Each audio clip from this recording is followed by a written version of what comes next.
अस्सलाम वालेकुम नाजरीन, उम्मीद आप खैरियत से होंगे। आज हम 3 इश्यूज़ पर बात करेंगे। जस्टिस मंसूर अली शाह के काजी फायजी साहब पर एतराज़ किस हद तक दुरुस्त हैं? जस्टिस याहया अफरीदी ने अपने बेटे को क्या नसीहत की? मंसूर चचा कौन हैं? तो ये हमारे आज के 3 टॉपिक। और आपको रिमाइंडर है कि अगर आपने अभी तक चैनल सब्सक्राइब नहीं किया तो कोई लोड़ नहीं तो करन दी और टली ऑन कर लिया करें। बाकी आपने कोई ब्लॉग आपको अच्छा भी लगे तो किसी के साथ शेयर नहीं करना, ये अपने तक रखना है, ये सिर्फ आप तक महदूद है। तो मैं फिर प्रोग्राम का आगाज़ करता हूँ। मेरा ख्याल है कि हम जो है ना जस्टिस मंसूर अली शाह से बात का आगाज़ कर लेते हैं। इस टाइम अगर कोई पाकिस्तान में सबसे दुखी इंसान है या जज है तो वो शाह जी से ज़्यादा नहीं है। और वाकई उनके साथ, उनके लेवल पे देखें तो उनके साथ बहुत बुरी हुई है। वो पिछले जो है ना वो मेरा ख्याल है कम अज़ कम 6 माह से ये तैयारी कर रहे थे कि मैं जनाब चीफ़ जस्टिस बनना है और मैंने क्या करना है। उन्होंने अपने असासे जो हैं उनकी सारी डिटेल भी कलेक्ट की हुई थी कि मैंने ये डिक्लेयर करने हैं और मैंने कुछ इस्लाहात भी करनी है। कई उनके ज़हन में ख्यालात, उनके ज़हन में कई सोचें थीं, वो सारी दरी की दरी रह गई। और वो जब पीछे मुड़कर देखते हैं तो उनको लगता है कि जो है ना काजी फायदी सा जो है ना ये मुझे लै दे गया है, ये अंदर का दुश्मन है। और मुझे अगर कोई चीफ़ जस्टिस अगर नहीं बनने दिया तो वो काजी फायदी सा ने नहीं बनने दिया। तो लिहाजा उन्होंने कहा कि मैं, वो ख़ुद तो उम्रे पर गए हुए हैं लेकिन उन्होंने ख़त जो है वो पहले जमा करा गए थे जो आज पढ़ के सुनाया जाना था और वो पढ़ के सुनाया गया। बाकी जो उनके 5 साथी जज हैं वो आए नहीं, जिसमें जस्टिस अतर मिनल्ला भी शामिल हैं और जस्टिस मुनीब जो हैं वो भी शामिल हैं, जस्टिस आयशा भी शामिल हैं, 2 और भी शामिल हैं। तो लिहाजा एक तो वो जो 5 हैं या आप कह लें कि उसमें मंसूर अली शाह ये एक तरह से ग्रुप बन गया। ग्रुप तो खैर नहीं उस तरह से बनता, यही अफरीदी के आने के बाद ये ग्रुप की हैयत जो है वो ज़रा डिफरेंट होगी। वो आगे जाके मेरी गुफ्तगू से आपको अंदाज़ा हो जाएगा। लेकिन जो एक उन्होंने जस्टिस मंसूर अली शाह पे जो एक अदम एतमाद का इजहार किया काजी फायजी साहब पर, तो उसमें उन्होंने आज उनकी फेयरवेल में शामिल नहीं हुए। अब हुआ क्या? जो मंसूर अली शाह साहब हैं उन्होंने कहा कि मैं तो पहले साकिब निसार की फेयरवेल पे भी नहीं गया था, कोई बंदा ठीक नहीं सी, और अब जो है मैं इनकी फेयरवेल में भी जाना मुनासिब ही नहीं समझा कि ये जो है ना आइन से बाहर छलांगे मार रहे थे साकिब निसार की तरह। अब जो है उन्होंने जो उन पर मेन एतराज़ हैं वो क्या हैं उनको हम डिस्कस कर लेते हैं बाद में। उन्होंने कहा जी कि अदलिया पर हमले इन्होंने नहीं रोके बल्कि ये उस मिली भगत में शामिल थे। मतलब ये है कि ये हमारे अंदर के दुश्मन थे। अदलिया जो है वो चारों तरफ से उसकी चीखें निकल रही थी और ये जो है ना ये देखे मुस्कुरा रहे थे, बल्कि जो दूसरे ने उन्होंने कहा कि काम खिंच के रखो। दूसरा, अदलिया के फ़ैसलों को अहमियत नहीं दी जाती। उन्होंने क्या कि अदलिया के फ़ैसले उन्होंने फिटे मुँह नहीं पूछा। मतलब ये है कि उनका जो एक में रह ले, बल्कि ये कहा कि फ़ैसलों पर अमल ना किया जाए। बेसिकली उनका इशारा जो है मंसूर अली शाह का अपने फ़ैसले की तरफ है, जो मखसूस नशिस्तों के हवाले से काजी साहब का जो एक इख्तलाफी नोट है। तीसरा जो है उन्होंने कहा कि अदारे को नीचा दिखाया। अदारे को नीचा दिखाया, शायद वो कह रहे हैं कि 26वीं अमेंडमेंट के ज़रिए हमारी जो आज़ादी है वो सलब हुई। तो इस पर हम बात कर लेते हैं कि क्या साकिब निसार के साथ काजी फायजी साहब का मुवाजना हो सकता है। काजी फायजी साहब पर आपके जितने भी इतराज़ होंगे, आप ये नहीं कह सकते कि उन्होंने कोई आइन कानून से हटकर फैसला किया। हाँ, ये कह सकते हैं कि गुंजाइश कट देते थे चंगी गल सी, कोई तरला ग्राउंड पे किसी को छोड़ देते तो अच्छी बात है। लेकिन जिस तरीके से साकिब निसार ने फैसले किए या उस टाइम जो होते रहे थे वो कोई ऐसे, वो तो बिल्कुल ही बाहर छलांगे लगा रहे थे। इवन जो साकिब निसार के टाइम पर जो पनामा केस का फ़ैसला था कि वो बात जो है वो पनामा इन्वेस्टिगेशन से शुरू हुई और वो गई किधर, अकामा पर, और अकामा से भी किधर गई जी कि वो जो तनहा आपने मियाँ नवाज शरीफ आपने ली नहीं है लेकिन वो आपकी तरफ बनती तो थी, लिहाजा आपने डिक्लेयर नहीं की। वो उसकी बात कर रहे हैं कि जो कंपनी भी को पहले 4 साल बंद हो चुकी थी, जिसका उन्होंने कभी इनके शुरू से कोई तनहा क्लेम ही नहीं की थी। तो इन्होंने कहा जी कि वो कागज़ में लिखा हुआ था कि जो आपकी जो एक टर्म्स ऑफ इंगेजमेंट है उसमें जिक्र था कि आपको जो है 10,000 दिरहम जो हैं वो महीने के मिलने थे, तो आपने बेशक नहीं लिए लेकिन आपको लिखना चाहिए था। वैसे यानी कि हैरानगी वाले इस तरह के फ़ैसले उनके टाइम होते रहे। और ये तो खैर इन्होंने खुद नहीं किया, लेकिन इमरान खान का जो फ़ैसला किया जिसमें उनको सादिक और अमीन करार दिया, उसमें जो इमरान खान का मनी ट्रेल है, नवाज शरीफ का जिस तरह इन्होंने मनी ट्रेल मंगवाया, इमरान खान का तो उस तरह नहीं मंगवाया। इमरान खान जो है उन्होंने जितने भी अपने मनी ट्रेल दिया वो उन बैंक्स का दिया जो बैंक भी बंद हो चुके थे, लेकिन इनके पास जो है वो रिकॉर्ड आ गया। अब यह है कि वो रिकॉर्ड वेरीफाइड भी नहीं था और ये हैरानगी वाली बात है, आमतौर पे अदालत जो है वो वेरीफाइड पेपर ना हो तो पेपर बाहर सट देंदी है, आंदे जी असी इसको एक्सेप्ट नहीं करते। इनके केस में अनवेरीफाइड गैर मुसद्दका डॉक्यूमेंट्स जो है उनको एक्सेप्ट भी किया। जब इस पे इतराज़ हुआ जी कि ये तो जो है वेरीफाइड नहीं है, उन्होंने कहा कि जब तक ये साबित नहीं हो सकता कि ये असली नहीं है तो हम इनको असली तसव्वुर करते हैं। ठीक है, इनके ये भी अपनी नोयत का इनका अपने फैसले थे। एक और था कॉन्स्टिट्यूशन 1 एवेन्यू वाला केस, उसमें जो उन्होंने जो इधर है टावर है, इनके कोई रेजिडेंशियल अपार्टमेंट है, उनका कोई CDA के साथ मामला चल रहा था, उनको पैसे नहीं दे रहे थे, कोई लीज़ उनकी कैंसिल हुई थी, उनकी लीज़ बहाल की और उन पे लगा दिया जी कि आप जो है ना 18 अरब जो है वो आप अदा करें। CDA वाले जो है रोते पिटते रहेगी जी कि ये पैसे ज़्यादा बनते हैं। उन्होंने कहा कि नहीं, मैं रात को सोया हुआ था और मैंने देखा कि फ़िगर इतनी बनी है। क्या कमाल है वैसे, यानी कि कोई किसी एक्सपर्ट्स की कैलकुलेशन नहीं है, कोई मुतलका अदारों की कैलकुलेशन नहीं है, इस अंदाज में फ़ैसले करते थे। ठीक है, और फैसले भी ऐसे कि तहरीरी फैसला जारी नहीं करते होते थे, शार्ट आर्डर जारी किया और उन्होंने जनाब बदलिया खाला दा बेटा समझे, ऐसी कोई बिल्कुल परवाह नहीं है। और क्या काजी फायज़ ईसा ने जो 63A वाले फैसले हैं ये काजी फायज़ ईसा ने किए थे? क्या मजाक है। ठीक है, कि हर बंदा जो है उस टाइम वो उन पर एतराज़ कर रहा था। ये जो जस्टिस उमरता बंदयाल हैं, उन्होंने जो फैसले किए थे 63A की जो तशरीहें खुद शुरू कर दी, आइन के साथ छेड़छाड़ शुरू कर दी, और बाद में काजी ने तो उनको ठीक किया, उन्होंने गलत तो नहीं किया। सबसे ज़्यादा जो इतराज़ आता है वो इंट्रा पार्टी इलेक्शन के जो केस था उस पर आता है। कभी किसी ने ये नहीं पूछा कि आपको 2-2.5 साल, PTI को 2-2.5 साल आपको बार बार इलेक्शन कमीशन टाइम देता रहा है कि भाई आप इलेक्शन करवा लें। किस तरह? वो रूल्स, वो आइन जो आपने खुद बनाया हुआ है, जिसमें आपने लिखा हुआ है कि हम इस तरह से जो है अपना इलेक्शन कराएंगे, उसके मुताबिक इलेक्शन करा लें। आप वो इलेक्शन भी नहीं करा सकते। कभी ये किसी ने पूछा कि कितनी दफ़ा उनको छूट दी गई? कोई बंदा इस पर बात करने को तैयार नहीं है। ठीक है, अब ये हाँ यही कहते हैं जी कि उनको गुंजाइश पैदा कर देनी चाहिए थी। यानी कि यही है कि जिस तरह का जो मंसूर अली शाह है उन्होंने फुल जस्टिस इमरान खान को दिया, इस तरह का दे देते। अदरवाइज़ उनके फैसले पे किसने कोई इस तरह से कोई बंदा बात नहीं कर पा रहा कि उन्होंने फैसला गलत किया। हाँ, उन्होंने क्या ये गलत फैसला किया कि जो मुज़ाहिर अली अकबर नकवी को घर भेजा, बल्कि घर भेजते भेजते को वापस लेकर आए। वो तो भाग गए थे, यानी कि उन पर जब रेफरेंस आया तो वो निकल गए थे जी कि मैं जा रहा हूँ जी, मैं अपना रिज़ाइन दे के तो जा रहा हूँ। उन्होंने कहा कि भाईजान इधर वापस आओ, इधर जनाब हिसाब दे के जाओ जो आपने इतने प्लाजे और फलां फलां चीज़ें बनाई हुई हैं। ठीक है, उनका केस जो चल रहा है आमतौर पे ये होता है कि जजेस की एक अपनी जनाब मनमानी है कि जो भी जितना भी करप्शन के केसेस उन पर साबित हो जाएं बस वो रिज़ाइन कर दें तो उनका इतना ही काफ़ी होता है। तो काजी साहब हैं जिन्होंने पहली दफ़ा पकड़ा है, और जो एजाजुल हसन है वो वैसे ही डर के भाग गए कि पता नहीं क्या होने वाला है इधर। ठीक है, काजी साहब वो आदमी है कि जिन्होंने आते ही पहले दिन फुल कोर्ट जो है मीटिंग बुलाई, और जो प्रैक्टिस एंड प्रोसीजर एक्ट है जो हमारी अदलिया को आमतौर पे जमहूरियत की बड़ी फ़िक्र पड़ी होती है, खुद जो है चीफ जस्टिस डिक्टेटर बन के बैठ जाते हैं। तो जो practice and procedure act parliament ने काजी फायज़ ईसा के आने से पहले बना दिया था। काजी फायज़ ईसा ने आके खुद अपनी पावर सरेंडर करने के लिए उसका केस लगा लिया, उसका फैसला किया, और उन्होंने कहा जी कि हाँ इनके चीफ जस्टिस अकेले बेंच नहीं बनाएगा, 3 लोग मिलकर बेंच बनाएंगे, जिसमें जो 2 सीनियर मोस्ट हैं वो शामिल है। और बाद में इवन जब आर्डीनेंस आया उसमें अमेंडमेंट का तो उसमें भी 3 लोग थे। पहले तो ये होता था कि एक ही जज होता था। इस तरह के जो मामला आते हैं तो ओवरऑल पूरी दुनिया को जो इंसाफ फराहम करने की ख्वाहिशमंद जो हमारे जज साहबान हैं अपने पर कोई रूल्स लागू होते नहीं देख सकते। जहाँ तक बात है जी कि उन्होंने जजेस जो हैं उनके जो उनकी हेल्प नहीं की और अदलिया पर हमले रोक नहीं सके। अदलिया पर हमलों का जो इनका जो मैं मतलब समझ रहा हूँ कि जिस हमले की बात कर रहे हैं वो ये कर रहे हैं कि जो 6 जजेस जो इस्लामाबाद हाई कोर्ट के, जब उन्होंने ख़त लिखा था तो काजी साहब ने कुछ नहीं किया था। वैसे काजी साहब क्या कर सकते थे? ठीक है, उस टाइम तकरीबन को 300 वकला ने काजी साहब को लेटर लिखा, जनाब 184 के तहत ना सू मोटो लो। ठीक है, और भाई मैं कोई जो वकला थे उनसे पूछता था कि यार सू मोटो से क्या होगा? अच्छा, वो कहते थे वो बस जी ज़रा इजहार यकजहती हो जाएगी।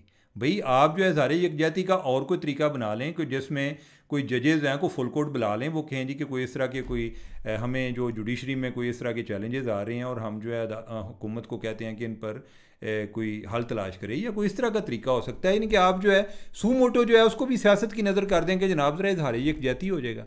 और सो मच कि जो काजी इनके मंसूर अली शाह के अपने जो दोस्त हैं याहिया अफरीदी साहब, मुझे लास्ट टाइम जो है मैंने प्रोग्राम किया तो हम जो है सारे यहिया कर रहे होते थे, तो कई लोगों ने कहा जी याहिया जो है वो उनको कहा करें, वो बात तो ठीक है भाई आपकी लेकिन ये है कि ज़रा जल्दी में हो जाता है। लेकिन याहिया अफरीदी साहब जो हैं उन्होंने उसी सू मोटो पर उन्होंने इख्तलाफ किया था, ठीक है, वो आपके आप चीफ जस्टिस बन गए हैं, वो मंसूर अली शाह साहब जो हैं इनके बड़े करीबी दोस्त भी हैं।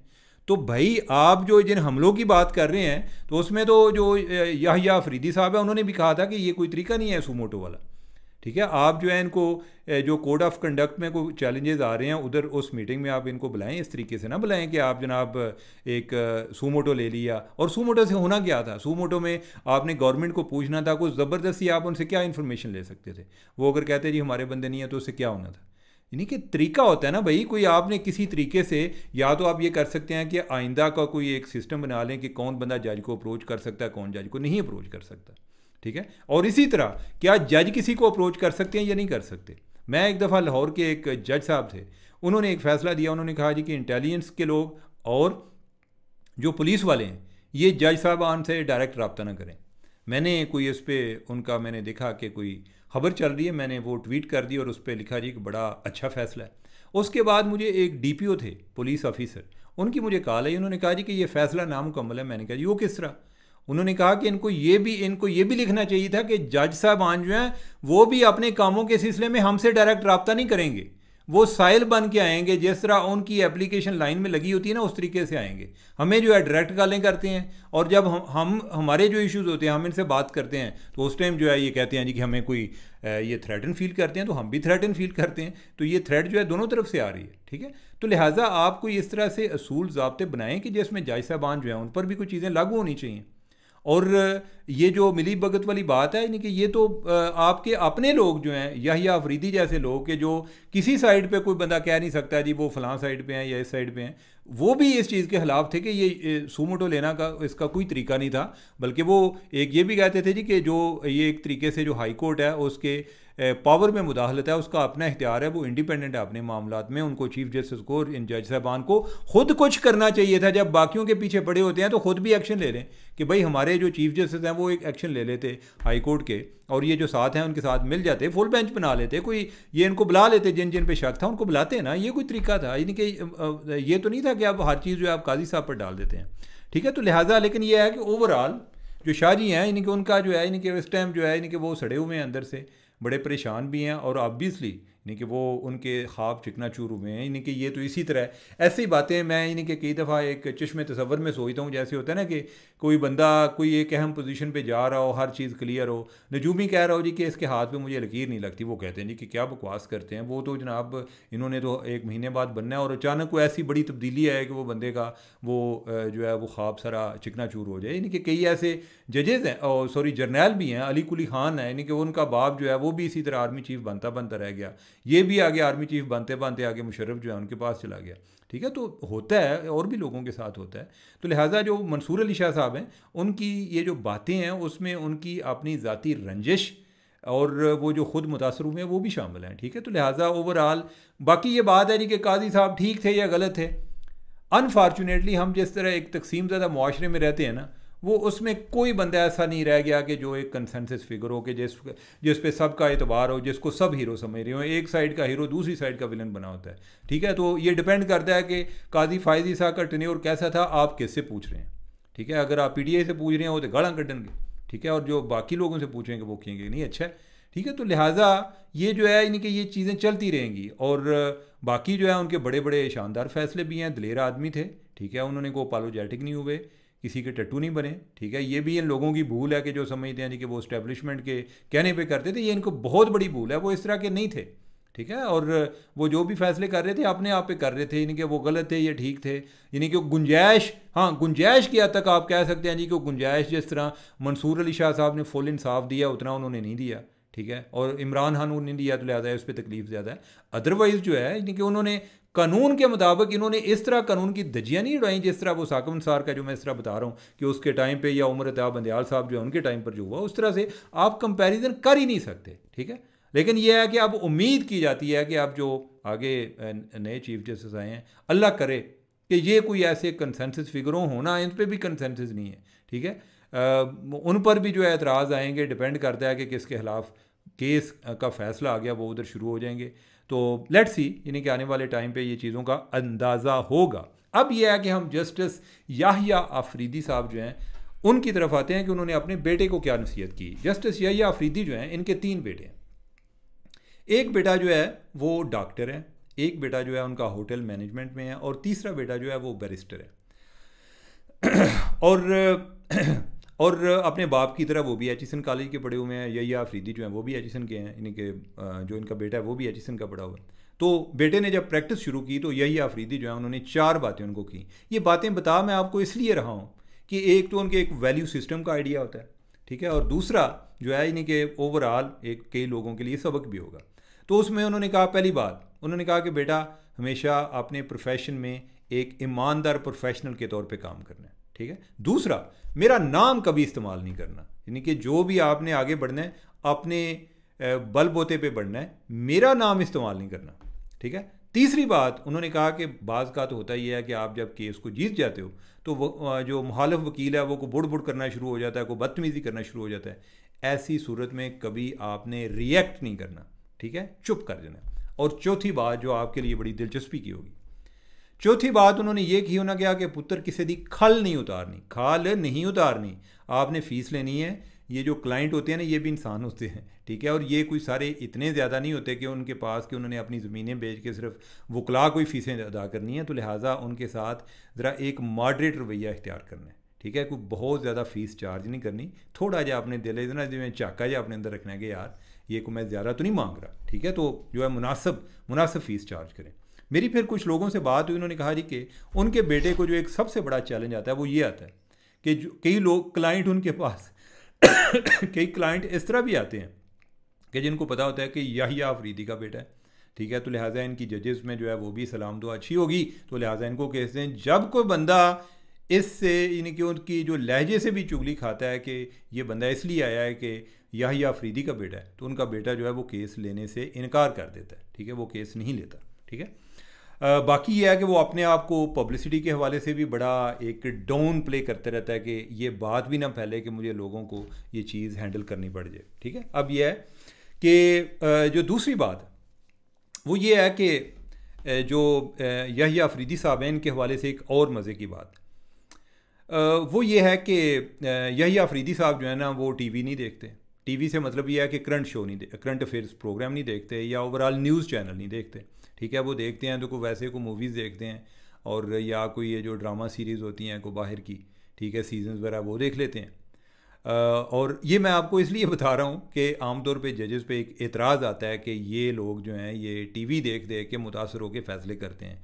तो शायद उन्होंने अपने आप को इसलिए इस चीज़ से जो है इरादतन दूर रखा है कि वो अगर ऐसा काम करेंगे तो उससे उनको कोई शायद उनकी ओपिनियन इन्फ्लुएंस होना शुरू हो जाए। या ये है कि वो पोलो के बड़े प्लेयर भी थे अपने टाइम पे और बाद में वो जो क्या कहते हैं गॉल्फ भी खेलते हैं, उनके रिलेटेड को वीडियोस वगैरह देख लेते हैं। फ़ोन का मैंने आपको ऑलरेडी बताया है कि सोशल मीडिया से इतने दूर हैं वैसे कि उनके पास बर्नर मोबाइल है 3310 टाइप, ठीक है, वही इस्तेमाल करते हैं, ठीक है। अब ये इसमें ये बात नहीं है नहीं कि कोई इसमें कोई गुर्बत का पहलू आता है। यहिया साहब जो हैं ये बड़े अमीर आदमी हैं, अमीर आदमी पता नहीं है या नहीं, लेकिन ये है कि बड़े जो है ओवरऑल ख़ानदानी तौर पे बड़ी पढ़ी लिखी फैमिली है। और उसका आप अंदाज़ा लगाएं कि इनके जो इवन इनका जो गांव है ना उसको लिटिल इंग्लैंड कहते हैं, ठीक है। और उधर से इनके जो लोग इंग्लैंड जाते थे वो बरतानिया दौर से जाते थे, इवन जो इनके परदादा हैं वो भी इंग्लैंड में थे। इवन यहिया अफरीदी जो हैं ये ख़ुद इंग्लैंड में पैदा हुए हैं और इनके जो दादा हैं उनका नाम था मुनव्वर अफरीदी,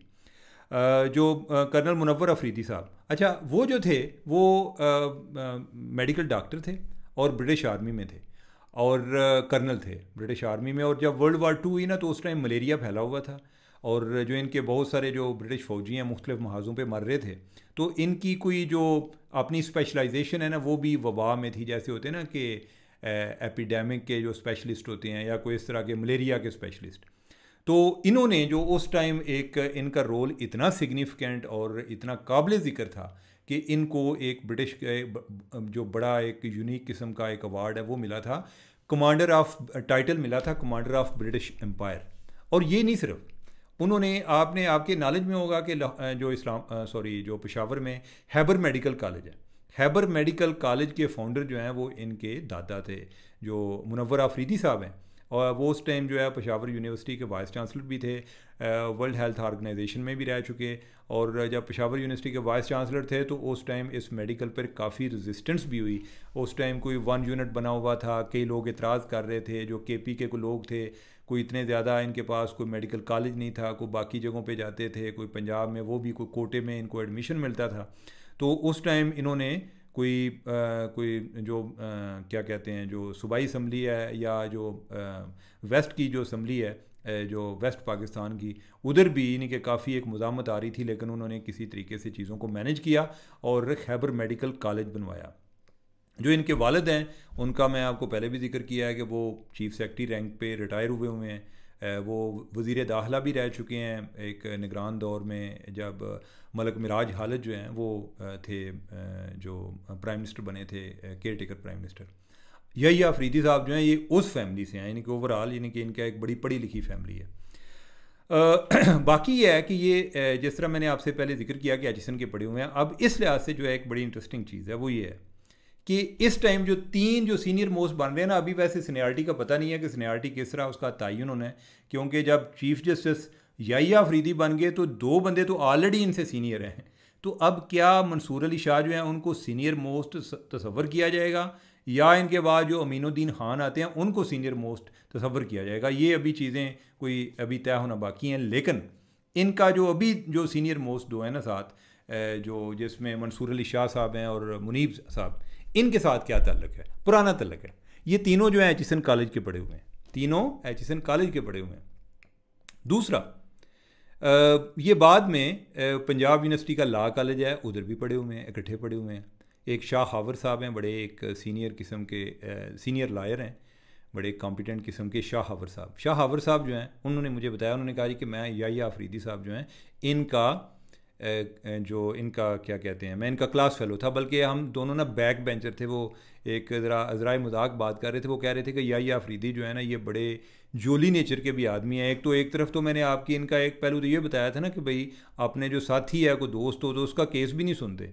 एक तरफ इनके असूल इस तरह, दूसरी तरफ मज़ाइये बड़े ने, ठीक है। वो आज आपने देखा होगा कि जो उन्होंने तकरीर की जिस अंदाज में, साथ काजी फ़ायज़ीसा साहब जो हैं वो भी डरे डरे बैठे सन के जो है यही अफरीदी साहब जो है ना बड़ी अंदर दी मार देने तो कोई हो सकता है कि मेरे पे भी कोई अटैक ना कर दें, लेकिन वो उनका ओवरऑल अच्छा किया। लेकिन उनकी बड़ी प्लेजेंट किस्म की, लाइव किस्म की, जोली किस्म की स्पीच थी उनकी, यही अफरीदी साहब की। तो कहते हैं कि ये तब से हैं, और ये जो हैं इनके जो इनका कोई एक सेक्शन थे मुख्तलिफ, और जो यही अफरीदी साहब हैं ये सेक्शन D में थे, और मंसूर अली शाह साहब जो हैं ज़्यादा पढ़ाकू किस्म के थे, ये सेक्शन A में थे। तो लिहाजा इन्होंने लॉ भी इकट्ठे किया हुआ है। अब जो इनके एक तरह से आप ये देखें कि ये, और जो मुनीब साहब हैं, मुनीब अख्तर साहब, वो इनसे 1 साल पीछे थे उधर ही लॉ कॉलेज में।